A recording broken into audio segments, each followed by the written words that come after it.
meeting of Henderson County Fiscal Court. We're glad you're with us. We're glad the public is tuning in on Facebook Live. Welcome. And just want to give you a heads up that later in the meeting, we're going to have a couple public hearings that are normal for this time of year. But if you do want to offer an opinion during those public hearings, you can use the comments of the Facebook Live session to do that, and we'll be monitoring those and make sure your opinion gets heard. With that, we'll begin as we always do with an invocation. Please join me in a bit of prayer. Dear Lord, continue to watch over this community as we emerge from the shutdowns caused by the pandemic. We hope everybody continues to stay safe even as we try to resume more normal lives. Please watch over this fiscal court as we try to make the best decisions for our community in a very strange and unusual time. Please keep watch over our first responders as they continue to do the work that will help us all stay safe. Please watch over our governor as he deals with the challenging times and our nation's leadership. In Christ's name we pray. Amen. Amen. Please join me in the Pledge of Allegiance. I pledge allegiance to the flag of the United States of America and to the republic for which it stands, one one nation, nation, under God, indivisible, with liberty and justice for all.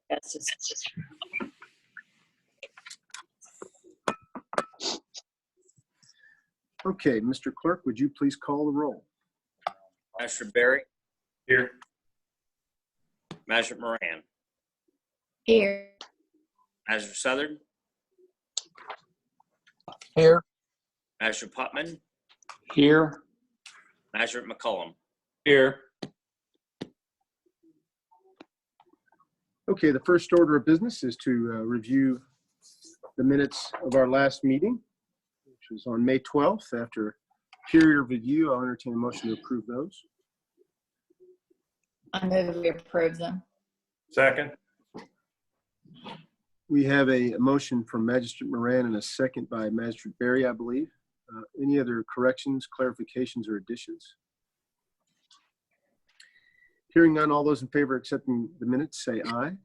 Aye. Any opposed? Thank you. With that, I will entertain a motion to go into public hearing about our LGEA funding. Judge, I make a motion. We go into a public hearing for the LGEA. Second. We have a motion from Magistrate Putman, a second by Magistrate McCollum. All those in favor say aye. Aye. Any opposed? Okay, with that, I will bring on Treasurer Ryder. Again, this is an annual approval that we give our LGEA funding along with public input. So with that, I'll let Treasurer Ryder have the floor. Henderson County anticipates the receipt of LGEA, Local Government Economic Assistance Funds, for fiscal year 21 to be approximately $874,550. These funds will be used for general health, sanitation, public safety, and school busing. Specific appropriations for Henderson County are the Senior Citizens Programs, the Humane Society, Boys and Girls Club, 911 Center, and landfill. This revenue is primarily made up of approximately $100,000 expected from waste hauling franchise fees, $363,000 from mineral severance tax, and approximately $385,000, which would be a transfer from the general fund to the LGEA fund. With that, I'll entertain any questions of Ms. Ryder from the members of the court.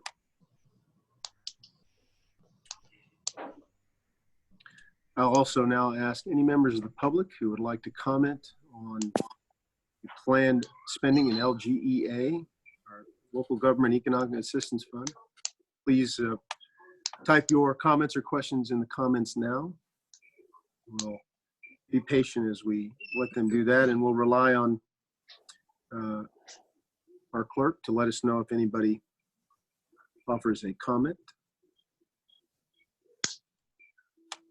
Again, LGEA is the fund we use to both take care of some functions of our government, including landfill, 911, 911, and also to support local agencies that are important to the community and offer valuable social services. Yeah, Judge, I'm sorry? yeah, and it's worth mentioning, this is just something that's routine and we have to do annually. Yes. With that, I'll ask for a second time for any comments from the public. You can do that via the comments on our Facebook Live video here. Again, we want to give time for anybody to type any questions, so we're going to be a little bit more patient.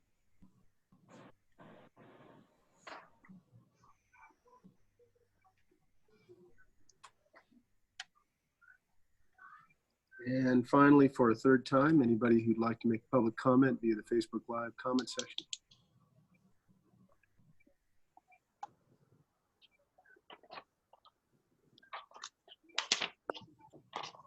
And Mr. Clerk, I assume that nobody has offered No a comment? comment. No comments. Good deal. That I'll entertain a motion to go out of public hearing. So moved. So moved. We have a motion from Magistrate Second. Putman. We have a second from Magistrate Moran. All those in favor say aye. Aye.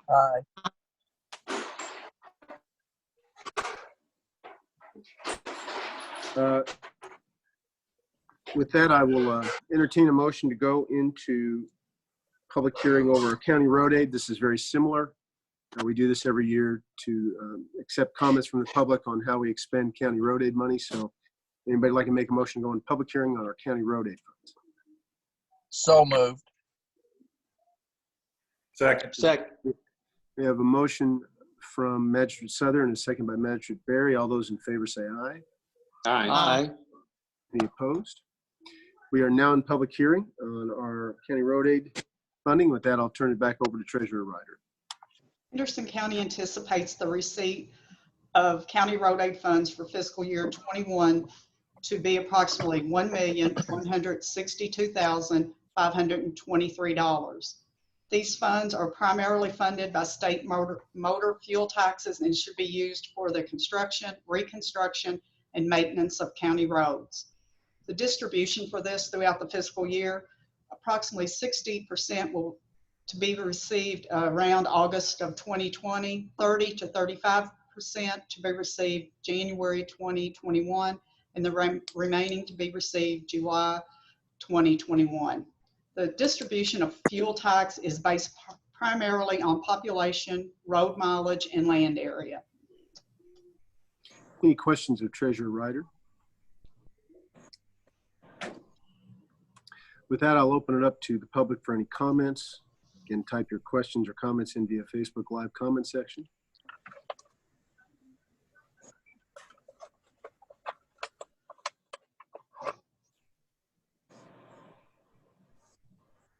I'll ask again, any comments via Facebook Live? In the comment section, you can voice your opinion.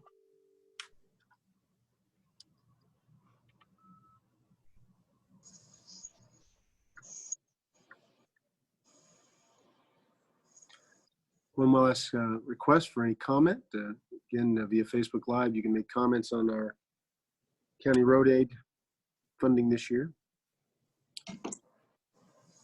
Excuse me, the upcoming fiscal year.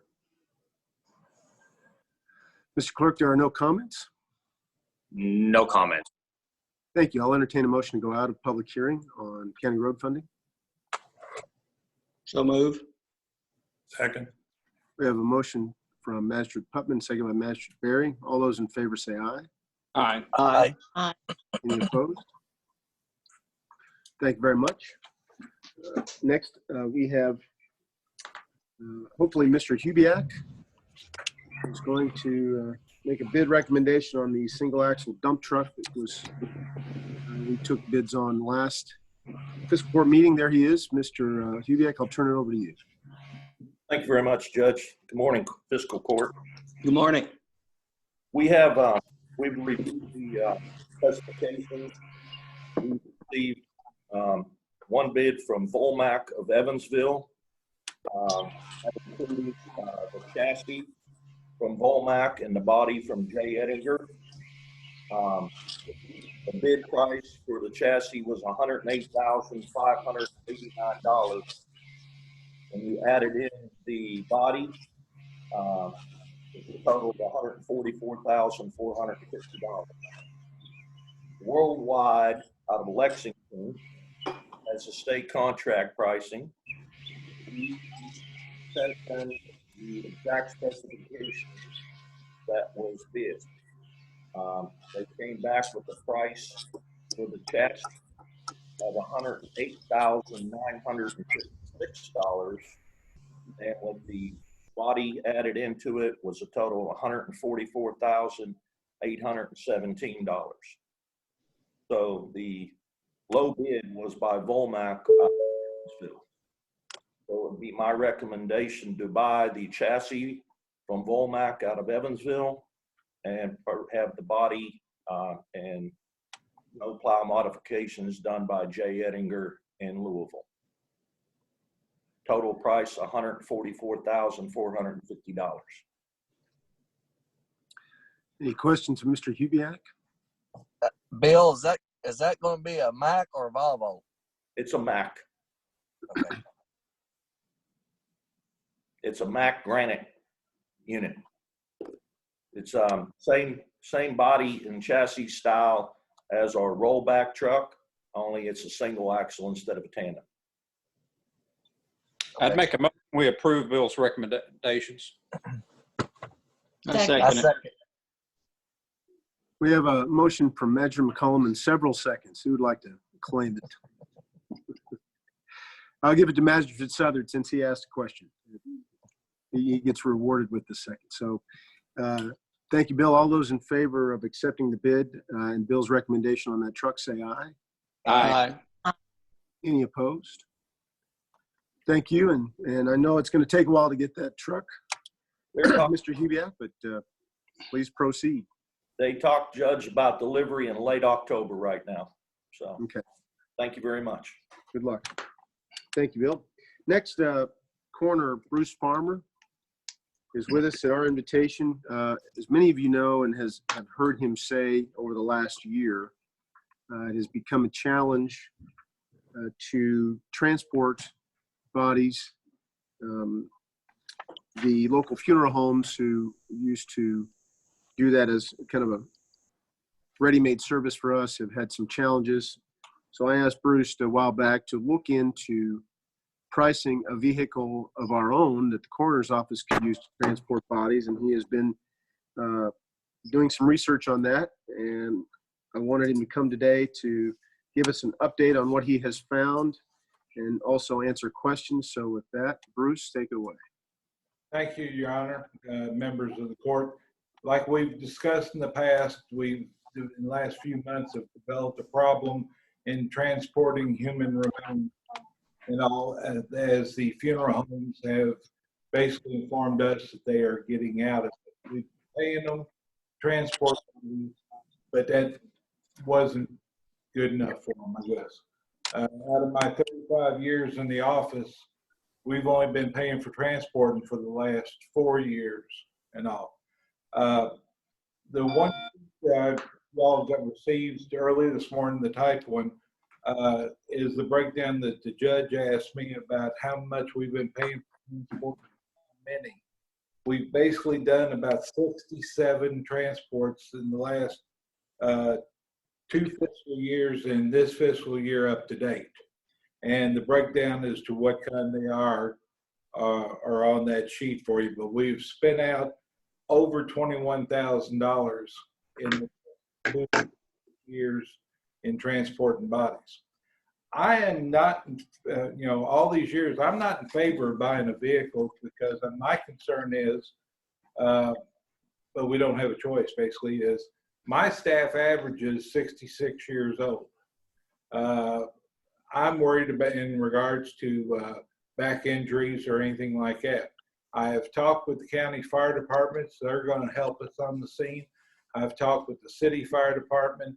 As of right now, they're going to help us also. But still, my concern is my group's not young anymore, and trying to be careful with that. But I went out We've looked for vehicles at the judge's request. The last sheet that you all got sent to you, the handwritten one, has 5 different figures that I've been able to come up with, trying to do comparisons. The top 2 are 2018 models. One only has 23,000 miles. The other one has 68,000, but it's been sold anyway. So the one at 23,000 is $23,540, and that's with Bruce Woodring here in town. Henderson Ford has a 2020 Ford Transit, basically equipped the same. It's stickers for $37,000. They're willing to sell it to us for $27,222. Henderson Chevy gave me a rough figure, but not a detail. But Bachman Chevy, who has the state contract, gave me a price on a 2020 Chevy Express with less than 100 miles on it. That the stickers $37,129, and they're willing to sell it to us for $28,430. Now, my initial recommendation would be to go with the used truck from Bruce Woodring. I've looked at the truck; it's in good shape. The mileage is acceptable for that year of a truck. What we're going to have to do is equip the truck, and that's where it gets into a bit that we're looking at. A tray in the back of it to hold the stretcher for any leakage to keep the mess down, is like $800 plus transport here. That's not counting lettering or the cost. Prices are all over the place. I'm trying to find one that will work with our group. And then radio installation is going to be $450. There's already a radio reserved for us with communications. We don't have to buy a radio. They've got one for us, but it's going to cost $400 to install it. And then if we put an exhaust fan in the back and lights out the back to when you open up the doors at night so you can see what you're doing, then plus minimum amount of flashers, like one on each corner flashing, that's going to run almost $2,000. Those things aren't cheap. But if we go through today and the court decides for us to get a vehicle, my recommendation would be to go with the Bruce Woodring bid. And then if I could, because since we're running so tight, we have the court authority to equip the truck up to the expense of the whole package of $30,000 or less, because that's our cutoff point, is what I'd like to do, because I want to see if I can find some better prices with a couple of places. This we kind of had to do in a hurry and all. But if anybody has questions about what we've been doing, how many transfers and all we do, I'd be more than willing to try to answer as best I could. You have questions of Mr. Farmer? Bruce, the Henderson Ford bid is $27,232 for a brand new one. Yes, sir. So it's $4,000, and I get a brand new one versus one with 22,000 something miles on it, 23,000. Yes.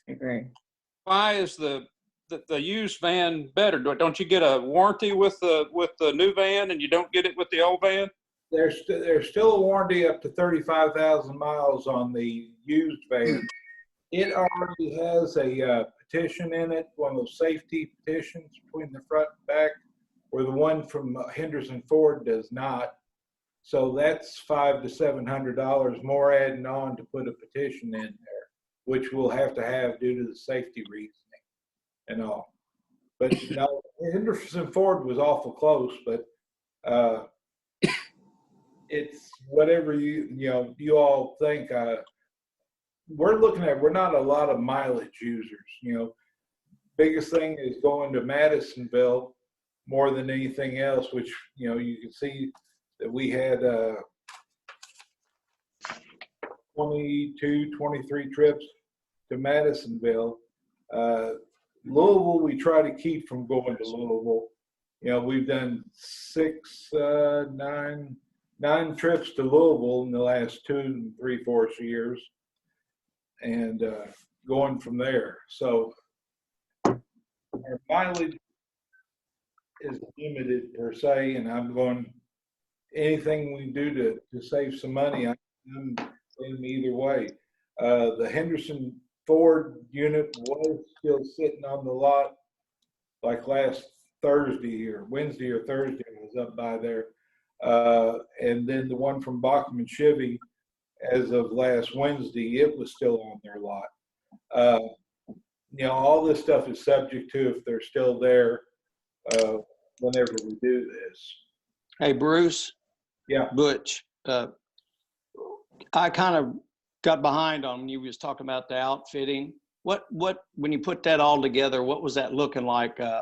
Just, I know it's not exact, but what was the dollar figure? 30,000 or a hair over. And like I said, I got a couple more vendors. What was it again? What was it again? Just over 30,000, but I'm got some more vendors I want to call to see if I can bring that price down and bring the whole package in under $30,000 if possible. 30,000 over the just No. No, total. Total price. okay, so about $6,000 to do the stuff we need to do to it. Yeah. I got lucky. The tray that goes in the back of them to try to contain any possible fluids, I had prices up to $1,500 for that, but the corner over in Evansville gave me where he had bought his, and they were considerably cheaper. They're like $795 plus the shipping and all, which I thought that was awful good for the same quality of use. Like I said, I'm trying to get the best prices I can for everything. Let me summarize this real quickly, if you don't mind. Manager McCullum, the reason that Bruce is recommending the used model is because it will allow him to add the other equipment on and have a great shot at keeping the whole price under $30,000. If it goes over 30, we have to bid this out. Is that right, Bruce? Yes, sir. Okay, and hang on, but right now you don't know if the added equipment is going to add up to $30,000 or more or not. Is that right? True. Okay. I would also say, Judge, if it's being purchased under the state contract, that does not have to be bid because that's already been bid out. Right. But the thing I'm seeing here though is it's a 2018, so it's already into the 3-year. So even though we're not on the mileage, we're going to run out on years. It's not going to be under warranty much longer. No. And for if you get a 2020, it'll be 20. You'll have 2 years worth of warranty left plus the mileage. They told me I think the mileage is 3 years, 35,000, and then it's 5 years for powertrain. Right. That's a good question. You know, if the outfitting of the van should count towards our bid threshold, we've been burned by that in a couple of occasions in the last year, thinking that some things like shipping costs didn't necessarily apply to the bid threshold, and we were told differently. So I'd like to treat this as one entire package if we can. And if there's something that goes into this van that we choose not to buy, but then 6 months from now, Bruce comes back and says, we really need to do that, I think we'll be able to do that without running afoul of the bid regulations. But a couple things here. Number one, we don't have this budgeted for next year. This was not included in next year's budget. So if we can get this done this fiscal year, we have a better chance at, you know, constraining it fiscally and getting it done, which also, you know, makes me not as necessarily concerned about its age if it's just a couple years difference. Number two, initially what I told Coroner Farmer was that, well, he needed just a basic vehicle 90% of the time to get bodies from crime scenes back to his facility or to the hospital or to a funeral home. So I don't know that buying a brand new vehicle is all that necessary. He does make some trips to Madisonville and Louisville every year. So that was my thinking on that. I do have a couple questions as far as logistics go, Mr. Farmer. Who would be driving this vehicle? You? My staff will do basically the driving. So they will be driving individuals to Louisville and Madisonville as well? Yes, and that means more hours of work time. Now, a trip to Louisville and back, 5 hours. A trip to Madisonville and back, is about an hour and a half. You could go down there, unload, log in the body, and then, come on back. So, yes, it's going to take more manpower hours. I've talked to a couple of coroners. There's one coroner who hired 2 part-timers to do all his driving for him. And they've also gone through coroner's training. So if a slot opens up in their office, he's got an automatic replacement. Then talking with some of the others, there's 2 counties. Hopkins County uses the ambulance service because the county subsidizes the ambulance service. They don't pay them. In Davis County, the ambulance service does the same transfer over there. They even do the transfers to Madisonville and Louisville for about a third of what the normal ambulance charge is. With that. And the others around us are basically funeral homes who have their own manpower vehicle. So it's not just the expense of the van. We're going to be adding to expense that we did not budget for manpower or overtime, as it were, or extra time. All your deputies are part-time, right? And they work hourly, is that correct? They're paid to be on call, then they're hourly when they work. But we did leave in the budget the body transport, and that can be used for the, I'd have to talk to Brenda to pull the extra hours out of that and the upkeep of the van. If not, transfer that over to the deputy's account. And it's always the case where if an individual who has deceased, it's easily discernible that they want to use a local funeral home, that the funeral home will come get the body for nothing, for no charge to us. No charge to us, they charge the families, and that's our first thing we do is talk to them about that. Okay. So again, it'd be my hope that we could get a fixed price on this used vehicle with the equipment installed. And if it's less than $30,000, we can move forward without a bidding process. If it's not going to be under 30 in total, I think we would need to bid it out. And that may take a while. We only have 1 month left in the fiscal year here, but I think it's important for Mr. Farmer to lock down what this extra gear is going to cost installed. Yeah. If he is able to determine, say by the next meeting or next fiscal court meeting, what is the court's pleasure as far as moving forward on this? Well, I'm with you, Judge, on the used vehicle, I believe, for the 23540 at Bruce Woodring's. And moving forward on that particular vehicle. Steve mentioned something about a state contract. Are any of these under state contract? Has the state bid vans like this? The Bachman Chevy van is state contract price. Paul Miller Ford in Lexington has the state Ford price, and they never would return my phone calls for the past month. They've been shut down during a bid for this.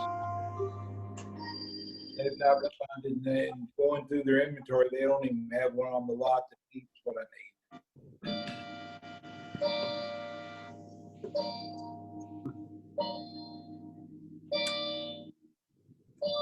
How much does it cost us to bid this out? It costs nothing to bid it out. It's just the time. Yeah, got advertising costs. What does it cost us to bid it? Mr. Advertisement's about $35 for it. Why don't we go ahead and get the specs? Let's go ahead and authorize us to bid it. Let's get it done. And the bidding would include the installed equipment? Correct. Right. I agree. that would be the. We might find out we end up saving some money if we do it that way. We could do that. My only problem is, if you ever seen a 66-year-old man down on his knees begging somebody to come out and pick up the body for me. I've only got 2 people right now who will come and transport a body for me. They're real reluctant doing it, and we're paying them $300 a pop to do it, and they could end that any day. They won't even ask people that work for them about doing it because they've already said they don't want to do it anymore. So, can we not use our ambulance service? With being a former member of the ambulance service, I thought about this, and I see no problem with it, but right now the ambulance service is kind of short-staffed, and July 1, they get a new management comes in there. I think we could work with them, but I've basically been told, you know, my son is still the education coordinator for him, and he's told me that if we go to the ambulance service, I'll never see my granddaughter again.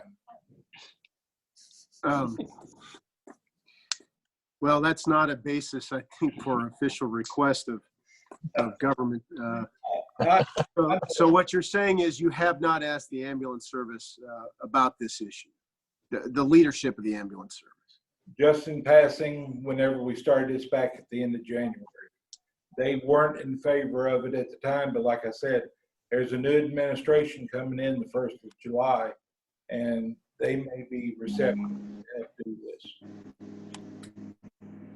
Would there be a cost associated with it, Bruce? If what you know what they would charge for a run like that? Is it 800, 900? If they charge a regular charge, but like I said, Hopkins County, the county subsidizes, and city and county subsidize the ambulance service here. We're the owners. Good. We Right. can set a rate. But isn't the typical rate right now for an ambulance run about 800? 800, yeah, around that. Yeah. For an ambulance for a health issue. Hell, I guess this would be a health issue. Not any longer. Well, it's kind of in Louisville, where the group and I had the rates in Davis County, and it was like super low. They were paying them, but a new ambulance service is taking over there. They're still doing the transports, but they haven't told me what if the rates changed or still the same.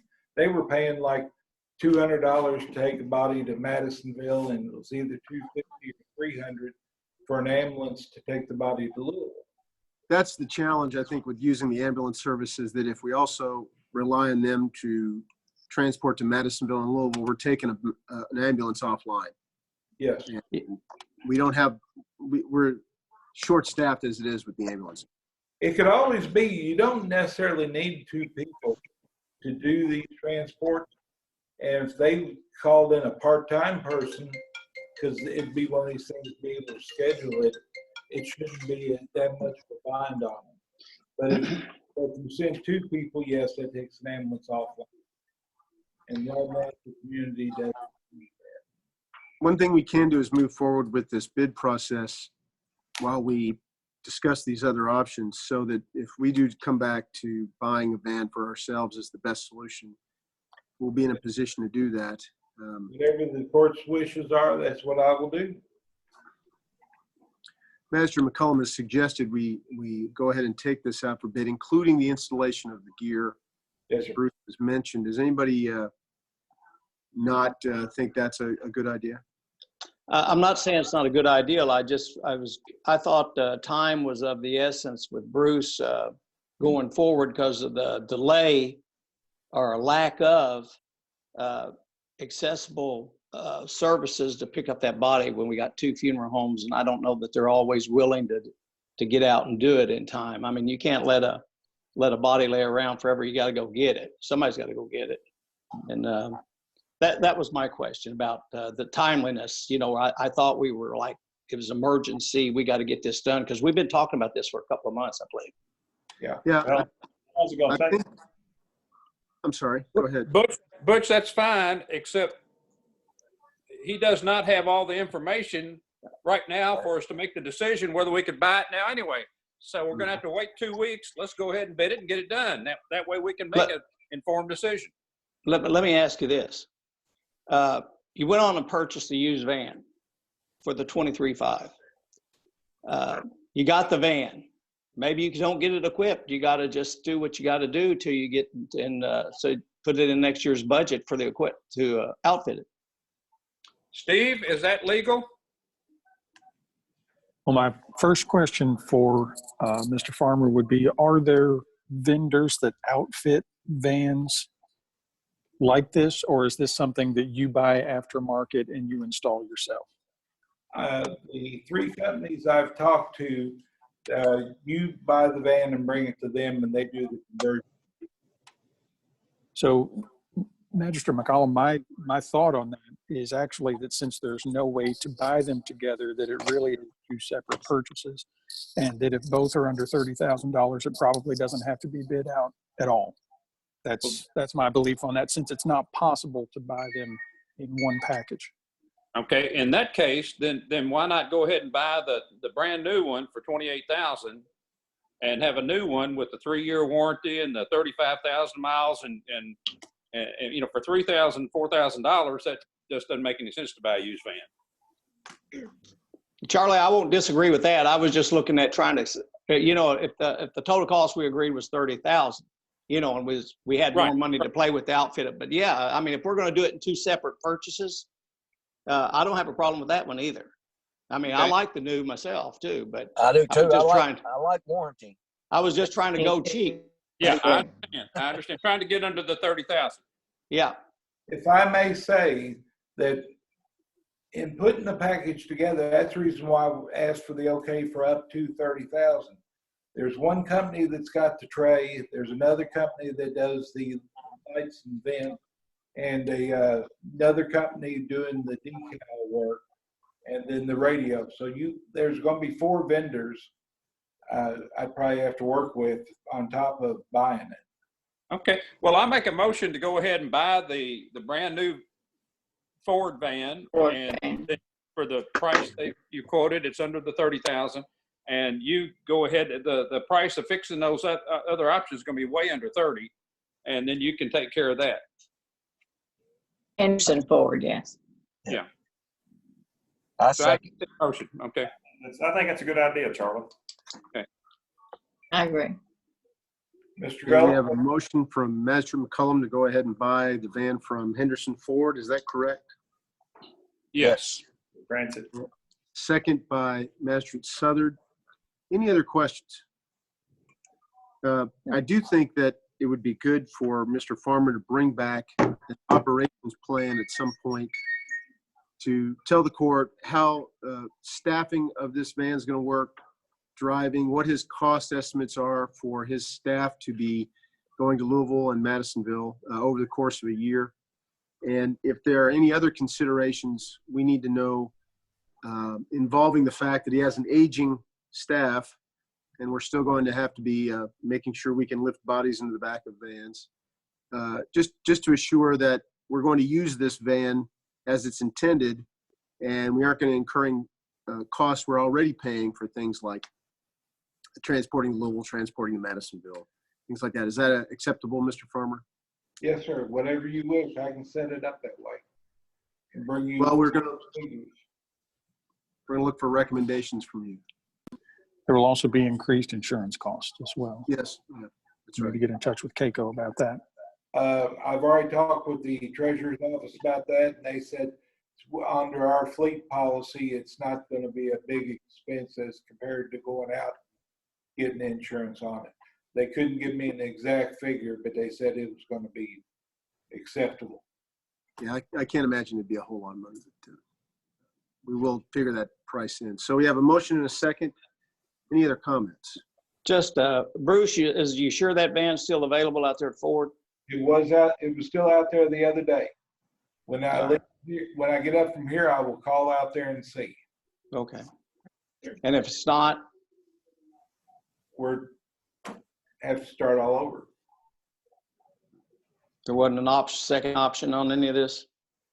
Well, I guess the used one was the second option, maybe. That's what I was fishing for. Is that the second option? Oh, yeah, I guess. I don't. Well, the Chevy was 28. Is that the state contract vehicle? It is. Mhm. Yes. They wouldn't call back though, was it? Is that the one that wouldn't call back? No.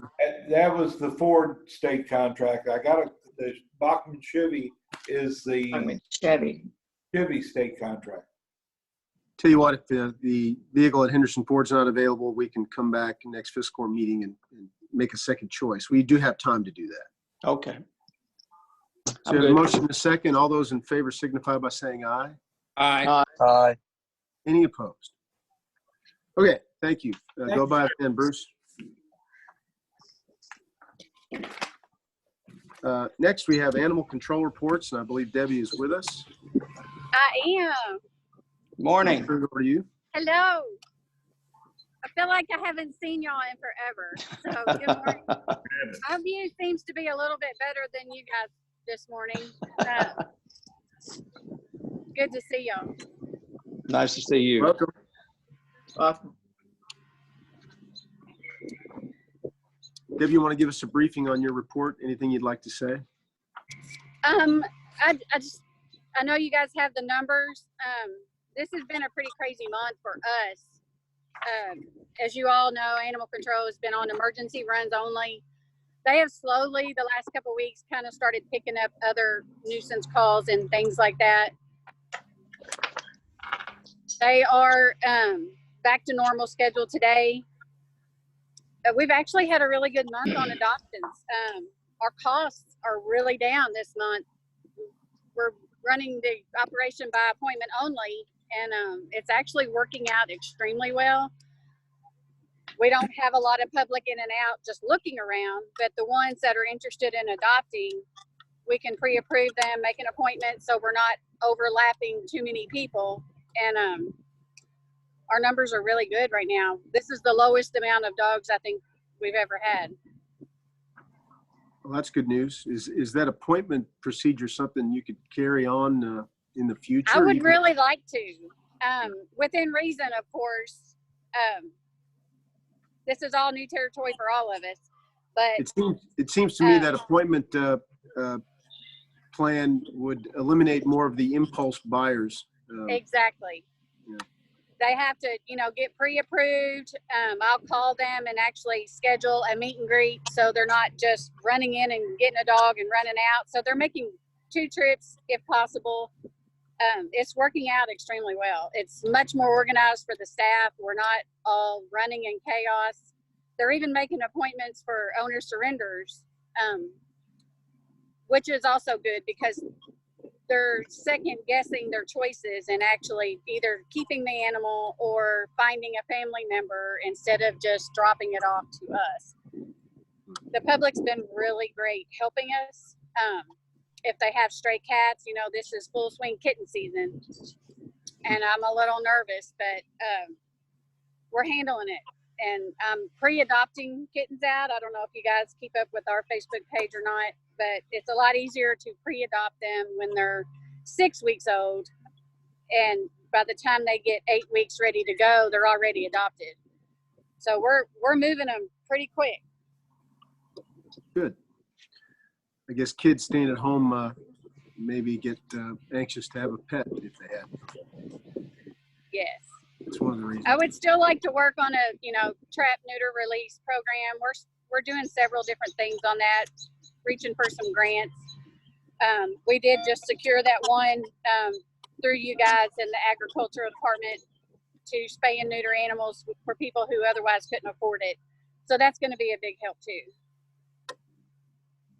Any other So questions? all in all, as crazy as it's been a good month here. Good. Yeah, and your financials are actually looking better. Yes, they are. So we're about as lean as we can possibly be. We've cut all overtime down, which we didn't have very much for animal control because we were only on emergency runs. So that's cut down gas, supplies.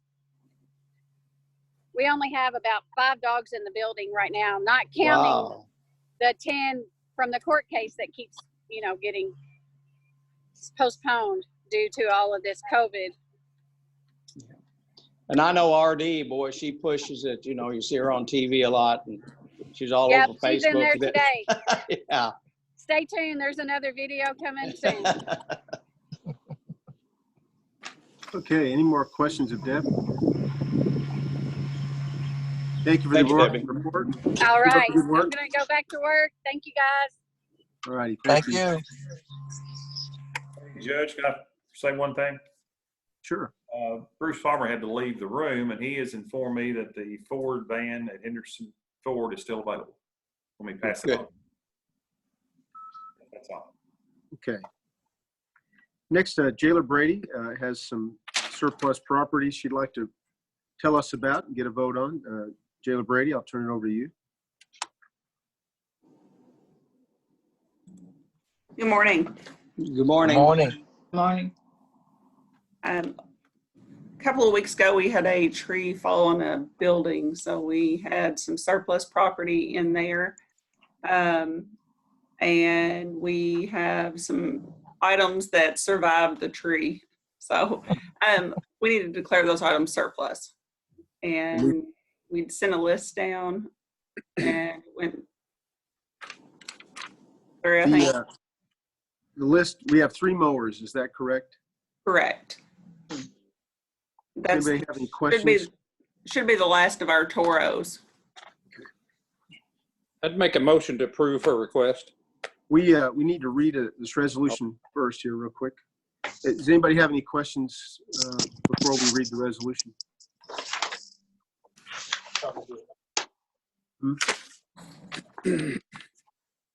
Okay, sorry. Good deal. With that, I'll have the clerk read the resolution. A resolution. Excuse me.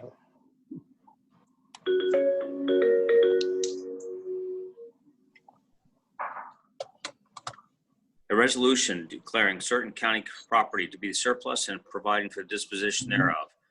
Whereas the Henderson County Jailer is in possession of property that is no longer of use to the Henderson County Detention Center or by any departments within Henderson County. Whereas the Fiscal Court has reviewed the list of properties submitted by the jailer and setting forth the items' descriptions, original purpose, and reason for disposition. Whereas pursuant to KRS 67.0802, the Fiscal Court finds that it is in the best interest of the county to deem the property as surplus and provide for the disposition thereof. And such, the Henderson Fiscal Court wishes to offer said property to be sold by public auction or for selling for scrap or disposing of as garbage. And now therefore be it resolved by the Fiscal Court, County of Henderson, Kentucky as follows. Pursuant to KRS 67.0802, the personal property of Henderson County Detention Center listed on Exhibit A, which is attached here to and incorporated herein, is hereby declared to be surplus. If Exhibit A designates the personal property to be offered for sale at an auction online, it shall be sold as a duly advertised online auction pursuant to all applicable laws at such time and in such manner as shall be arranged by the county judge's executive. If Exhibit A designates personal property to be sold for scrap or disposed of as garbage, the Henderson County Jailer shall make suitable arrangements for the disposition thereof and shall forward the proceeds, if any, to the Henderson County Treasurer to be transferred to the general fund pursuant to KRS 67.0802. So moved. Second. We have a motion by Master McCollum, second by Master Moran. Any other questions? All Do those in these favor, mowers signify run? by saying- I'm sorry? Do these mowers run? They have not been used in 2 years. They ran 2 years ago. Okay, I was just wondering. Yeah, they were in the building last season and they weren't fired up last season at all. Okay. Okay, we have a motion and a second. Any other questions? All those in favor say aye. Aye. Aye. Any opposed? Thank you. Anything else to report, Jailer Brady? No, keep your fingers crossed. We're still doing well down here on borax. About to scrub the paint off the walls. We have a meeting on Friday with the Jailers Association and Department of Corrections to see if they're going to let us start opening up some. Can I ask a question? Yes, sir. There were two things I thought of last week we were going to put on the agenda about the jail. One of them was the medical. Where do we stand on that? We had visits from 3 companies last Thursday. And they have until tomorrow afternoon to get their paperwork in. I know 2 of them are submitting bids. The third one, I'm not really sure yet. Excellent. That's good. I can't remember what the other issue was, but I'd like to go back and bring something back up again. With the fact about the COVID-19 and the way everybody's working with Zoom and everything else, I'd like us to consider writing another letter to AOC about the being able to go and use the credit cards to bond people out so you don't have contact, and see if we can't get them to come to the real, with the 21st century, and let's let it deposit it in a bank account rather than this Mickey Mouse stuff that we've been playing games with them about. It's ridiculous not to have that available to the public. And we do it with child support, Steve. The state AOC can do it too. It's just a matter of finding the person to pull the button and make it happen. So I'd like us to try to do that again and stir that again. I agree with you, Charlie. Thank you. I do too. Herbie and I talked about it right before all of this hit, and he was getting some information from AOC to see what credit card machine and company they use at the Judicial Center, to see if maybe we could just get one of those down here. It's just the pad. It's not the whole kiosk, but I mean, anything would be right. better. Well, I think we can work. I think we need to work with AOC. I mean, Herbie's fine, but he didn't seem to be that willing to go to war on this issue. And fight for it. He just said, well, they won't let us do it. And he gave up. So I think we need to start with AOC and say, there's other ways to do things rather than the same old way. And Herbie's got to be willing to accept the check with the list of people that have paid and the money, and kaboom, it's in your account. Here's the list. And make it work. But if he can just say AOC won't let me do it, then that's the way it'll be. I understand. I will get with Steve or Mr. Norris and Herbie and see what we can do as far as finding out some additional information. Okay, I mean, it may take Brad writing to AOC again and shaking the tree and say, hey, why can't we do this?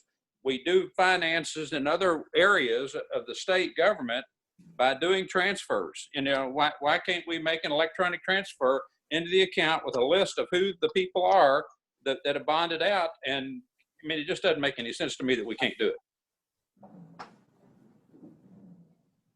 We're not reinventing the wheel here, are we? I mean, this doesn't sound like it's anything new. It's never been done with AOC before. That's okay. The problem. Oh, okay. We haven't done it this way before, so that's why you don't, but it's time to change. Can anybody remember what else I had issues on the jail that I wanted to talk about every week? I forgot what it was. I went back through my notes, Charlie, here, and I couldn't. Hot water storage. Oh, yes. Oh, the architect. Yes. Where we stand on the architect. Right. Jay and I have played phone tag. We finally communicated. He is drawing up plans, because taking those out to put new ones in that same location, there's Right. going to have to be additional gas lines and things run, which, Right. Solid building. Right. And to build on the outside, that is where the new generator sits. Okay. So he was getting with the engineer to find out about moving lines and things like that. Okay. At least we're moving on that. So let's keep that on the docket 2 weeks, and let's get that done, because I think we're probably going to have to build on to that addition to put that boiler in there. I think so too. Okay. Okay. Thank you. Thank Sorry. you. Any other questions? Amy, have you talked to him about maybe going away from a boiler and going to a different kind of system? We have, we talked about the inline tanks, which those didn't work well here. We had them in another building. It takes so many of them. We had 8 of them for 100 inmates in another building. So in a building this size, it would take a whole lot, and there's a lot of maintenance and upkeep, and they're expensive to repair. About 5-year limitation on those things too. So yeah. Right. What about the medical addition to the medical to move that so we have more room? I was kind of holding off to see where we're going to go with the state and the release of all the prisoners. Financially, in the big picture, I'd say that, you know, we're going to be down, but I think we're still going to come in within, you know, our budget that we've set. You've done a great job financially. I can't, but I mean, if we need to do it, I might as well, if we're talking to Jay, let's have him look at that too. Yeah, he's looked at it and he was drawing some things up. But I was just kind of holding off to see, let's get the boilers taken care of first, but put them in a location that they won't have to be moved. Okay, I'm good. Also, the SAP contract, this would be a Brenda thing. It was sent to her from the state. None of the jails have signed their SAP contracts yet for this new fiscal year because there was a couple of things that were slid into the contract that none of us liked, and they didn't talk to any of us about. So we were holding off on signing those. They're going to possibly give a waiver to get us started into this new year while the new commissioner and secretary of justice sit down and go through the contracts. They hadn't had a chance to go through it. Okay. You had a question I saw in an email about a part-time for the SAP program. You had somebody that was on leave. Do we need to do something about that? If we could go down a full-time and pick up a part-time with the reduction in the females, that would really help. And actually it'd save us money. If that's what, or you're asking for that, I'd recommend we do it, but just you might need to tell everybody else a little bit more about it. Yeah. I had expressed before about reducing the number of SAP inmates in our jail, the female program, cutting it in half. It's hard to keep staff. We get paid $9 a day per SAP inmate. That includes their medical, that includes everything. I am all about helping people as far as with their addiction. However, people that are drug users or past drug users, they're not the healthiest usually. So they come with a lot of medical issues. We've had liver failure and 3 cancer patients within 1 year. But the expense of those, it's totally on the county. And we've been covering it. But we're losing money all the way around. We can't keep staff. We have to, by the time we get them trained and we compete with the open market, they're going on to bigger and better things. And that's something that is really, really hurting us because the inmates will usually work better and work with someone that they trust when they're working with them, that they know that they're going to be honest and open, and communication's a big thing when you're dealing with addicts. I would like to cut our female program in half and keep the male program, which is workers, and we could go down 1 full-time person, and if we added a part-time position in there.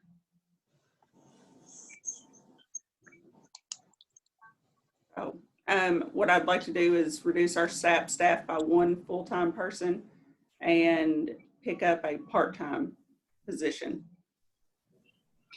And just to double check, Magistrate McCollum and Magistrate Moran are on the jail committee, as you can tell. And I assume that all these issues have been discussed with the committee beforehand, right? Is that right, Magistrate McCollum, Magistrate Moran? None of this is a surprise in any way, is that right? Over time, yes, we've talked about everything, I think, at one time or the other. Okay. And it's your recommendation as committee members that we move forward with Jailer Brady's request to reduce from a full-time position to a part-time position on the women's SAP program. Am I hearing that correctly? Yes. Yes. Yes. So we have a motion to that effect on the floor from Magistrate McCollum, I believe. And do we have a second? Second. We have a second. Any other discussion? All those in Do we favor? need to set salary or anything like that?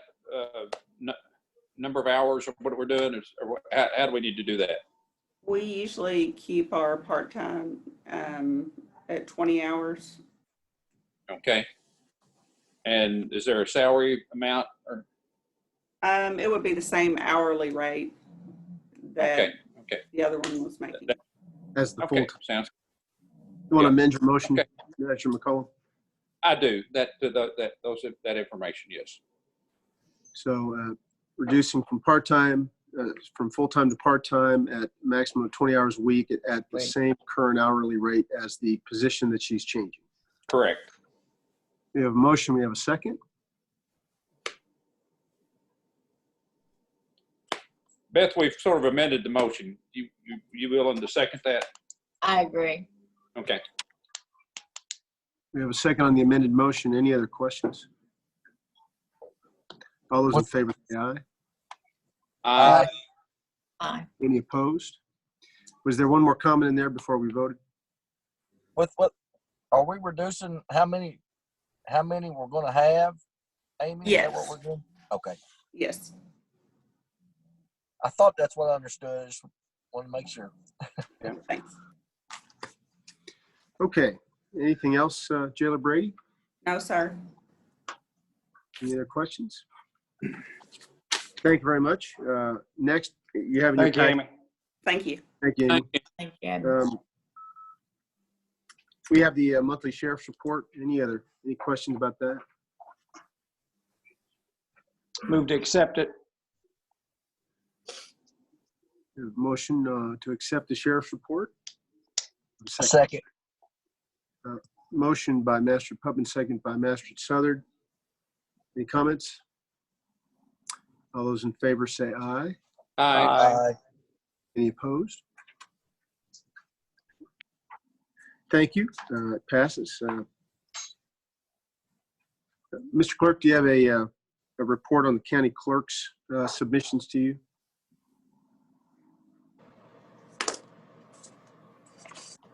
Yes. Yeah, I thought they were going to be on here. I think I got mine. Yeah, we got a copy. Out on Friday to everybody.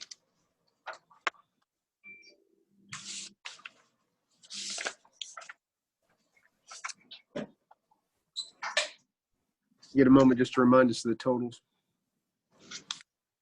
They did turn in a check today for $79,767.03 for excess fees for the month. Motion to accept those. So moved. Second. Motion from Magistrate McCollum, second by Master Putman. All those in favor say aye. Aye. Aye. Any opposed? Thank you. Mr. Gold, your report.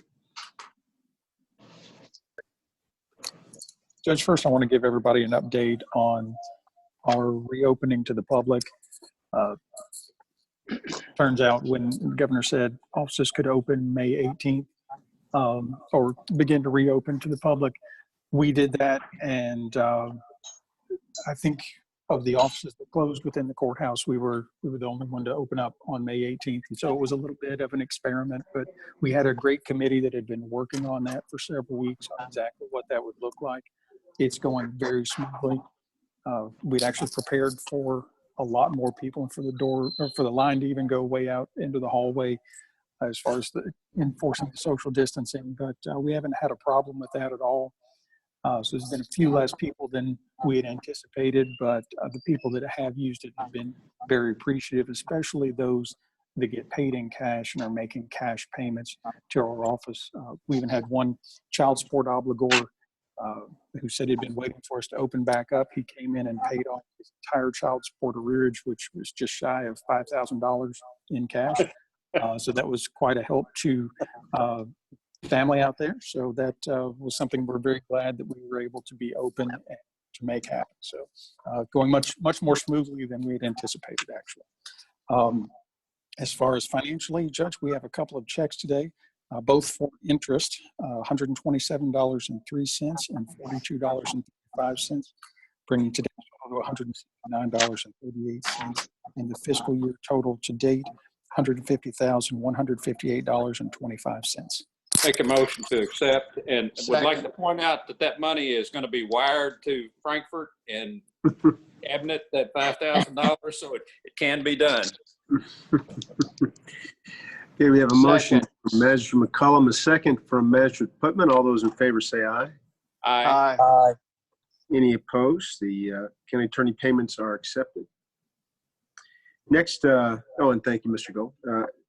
Next, we have Brenda Ryder with several items, including fund transfers. That time of year when we're tidying up the budget with a month to go, and so you'll notice a lot of the transfers are a few $100s there, $1,000 here, just to balance things out. But with that, I'll turn it over to Treasurer Ryder for any further comments. The transfers are as presented, and these are reallocating appropriations within the existing fiscal year budget. Any questions on transfers? I move to accept. Second. We have a motion from Magistrate Southern, a second from Magistrate McCollum. Any other questions on transfers? All those in favor of accepting the transfers, say aye. Aye. Aye. Any opposed? Next, claims. You have your bank balances after paying claims today. The day-to-day appropriation line should be at approximately 91%. I have two additional claims, one from the general fund to jail marketing LP in the amount of $1,463.53. This is for a laptop and is to be paid from the treasurer's data processing appropriation line. From the LGEA fund to Hazex Construction in the amount of $1,080. This is for the community cleanup hauling and is to come from the landfill solid waste appropriation line. I move to pay the claims. Second. We have a motion from Magistrate Putman, a second from Magistrate McCollum to pay claims. Any other questions? I will say that the spring cleanups, the second two weekends were much smoother. We were still concerned about staff being exposed to COVID, but it was obvious that we needed to man those stations and also have trucks on hand in order to remove, empty, and replace bins, which is one of the reasons why we contracted with Hazex to, or hired them to make sure that if we needed to roll off some of those dumpsters, they were available to do it. And thankfully, we were able to only need them 1 or 2 days for that purpose. So good job by Nancy Watkins and everybody else. And it turned out much, much better. And I think a total of more than 30 dumpsters full of refuge were collected. So obviously it was needed by the community. So just wanted to throw that in there. So we have claims. We have a motion and a second to pay claims. Any other questions? All those in favor say aye. Aye. Aye. Any opposed? One more comment on finances. We are coming into the last month of the fiscal year in strong shape. We know that the impacts of the pandemic on our budget probably won't be realized until later this year, later this fiscal year. But as of right now, we are over budget on expected revenue in just about every category.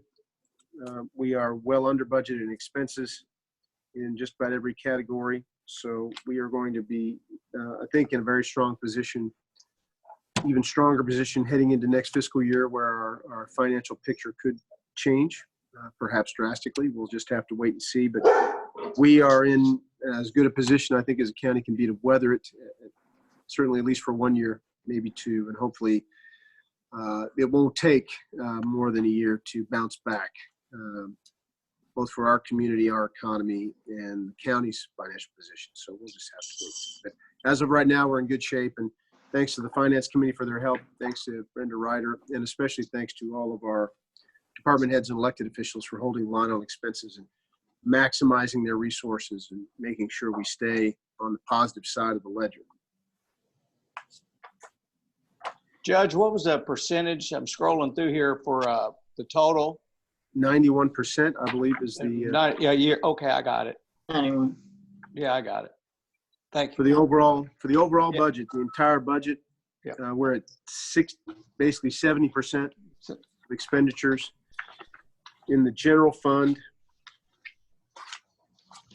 we are at 70%, and in the jail fund,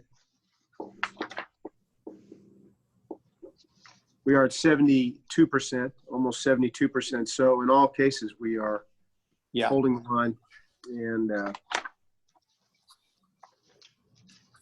just general fund revenue, above the line general fund revenue, or 1.43 million over budget general fund revenue. So very good. Just took me a while to get there on this laptop. I got it. Thank you. Okay, we're going to go to good of the county first for anybody's announcements before we go into executive session. Anybody like, well, let me start with Magistrate Berry. Anything for good of the county? Thank you, Judge. I don't have much. Talking to Bill Hubiak, the river's going to start down, I think, tomorrow. We've got some county gravel roads along the rivers to do a little work. I think for most part, everybody's happy right now. Thank all the magistrates. Thank you. Thank everybody for the job they do. And I think we're pretty good in District 1. Thank you. Thank you. Master Moran, I'll go to you. I would also like to thank Nancy Watkins for helping for organizing the spring cleanup. I heard several comments from people in Zion and Roberts and Niagara, so I thank her for that. I'd also like to thank Kurt. He gets our packets together for us so that ahead of time, so that we can read everything and know what's going on. And this is especially, I'm sure, trying to email it all to us so that we can be prepared. So I'd like to thank him, and all is well in District 2. Thank you, and I wholeheartedly agree with your compliment on Mr. Weeson.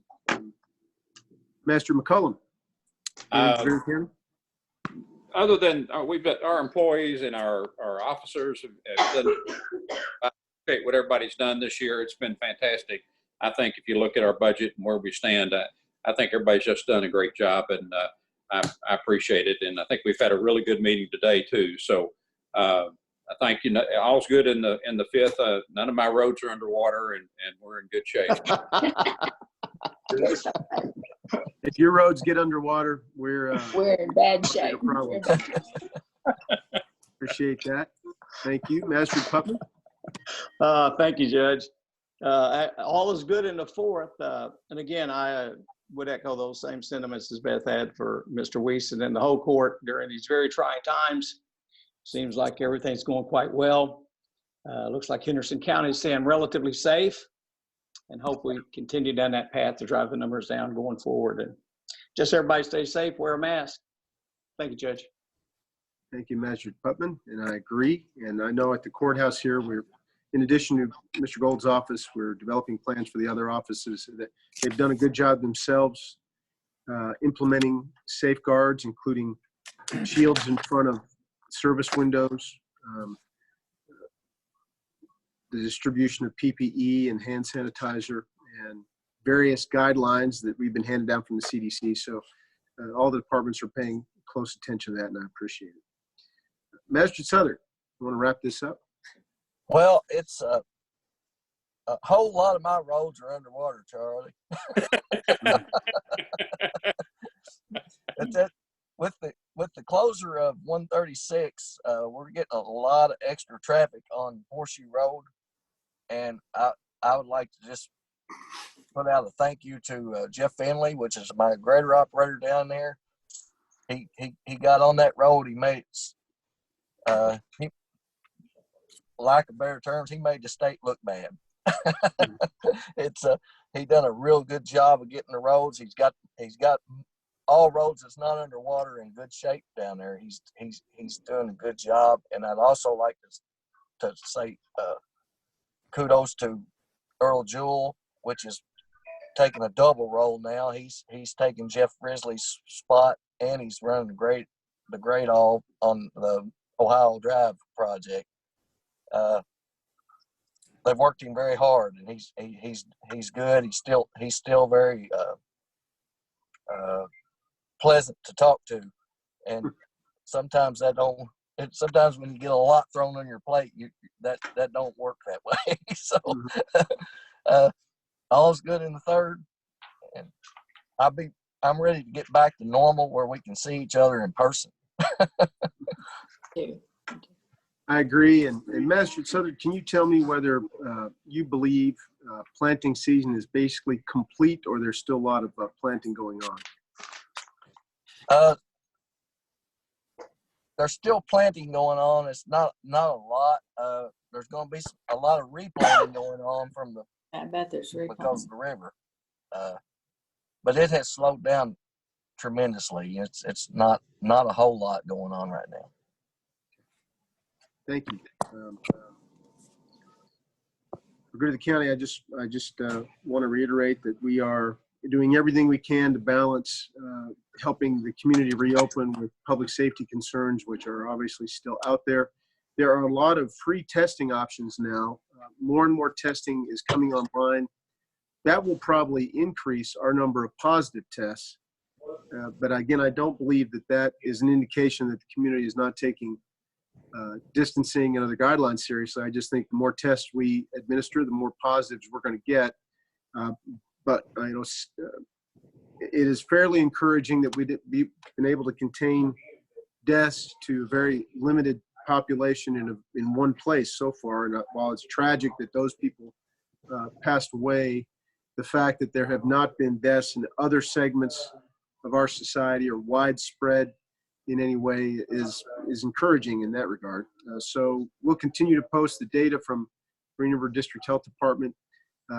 Please continue to remind other people to help with, again, observing social distancing, wearing a mask when they need to and when asked to by proprietors of stores and restaurants and government offices. And also just trying to check in on people too. Many people are still staying at home, especially our older populations, so be sure to check on them. With that, we're going to go into executive session, and we're going to do this by bidding adieu to our friends on Facebook who are watching live. We're going to do this based on possible litigation for the county. So if I can entertain a motion to go into executive session. Judge, that's KRS 61.8101C, discussion of proposed or pending litigation against or on behalf of the public agency. We don't expect any kind of vote as a result of this executive session, but I will entertain a motion to go into executive session on those grounds. I moved to go in executive session, Judge. A second. Second. We have a motion and a second from Magistrate Putman and then from Magistrate Southern. Any questions? All those in favor say aye. Aye. Okay. I'm going to double check that we are off Facebook Live, Brent.